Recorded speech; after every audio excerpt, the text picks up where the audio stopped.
Malgré les échafaudages, on distingue parfaitement les traces de l'ancien château fort. Son chemin de ronde sous la toiture en tuiles vernissées, ses meurtrières. Au XIIe siècle, les premiers seigneurs d'Aubenas, les Montlaur, édifièrent le donjon. Au XIIIe siècle, ils bâtirent une enceinte flanquée de tours qui forment les murs d'encadrement du château actuel. Plus tard, ils construisent un logis donnant sur la vallée de la rivière Ardèche, flanqué lui aussi de hautes tours dont la base repose sur le rocher qui surplombe la route d'Aubenas-Valls. Ainsi, à la fin de l'époque médiévale, le manoir occupait déjà sa surface actuelle, mais il avait encore l'aspect froid des châteaux forts, symbole de la féodalité. C'est pourquoi les successeurs des Montlaur y apportèrent de façon constante des améliorations pour le rendre plus agréable et plus confortable. Les Maubec d'abord, qui gouvernèrent Aubenas à la Renaissance.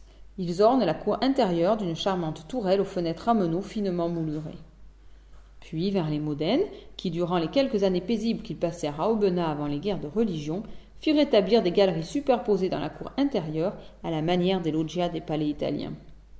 Ensuite, le maréchal et la maréchale d'Ornano, qui incarnent pour Aubenas le grand siècle de notre histoire, donnèrent à leur château la noble marque de l'époque classique. La vieille forteresse se transforme de plus en plus en château d'agrément. Pour que le soleil puisse entrer dans les salles obscures, ils firent percer sur la façade de larges fenêtres, et pour pouvoir profiter des paysages lumineux, des balcons et des terrasses ont été construits. Ils firent couvrir les toits de tuiles vernissées multicolores et orner une des tours d'une porte Louis XIII. Les tuiles viennent du potier aubenassien Jean de Lux. Les successeurs des d'Ornano, les Harcourt-Lorraine, ne poursuivirent pas ces travaux d'amélioration.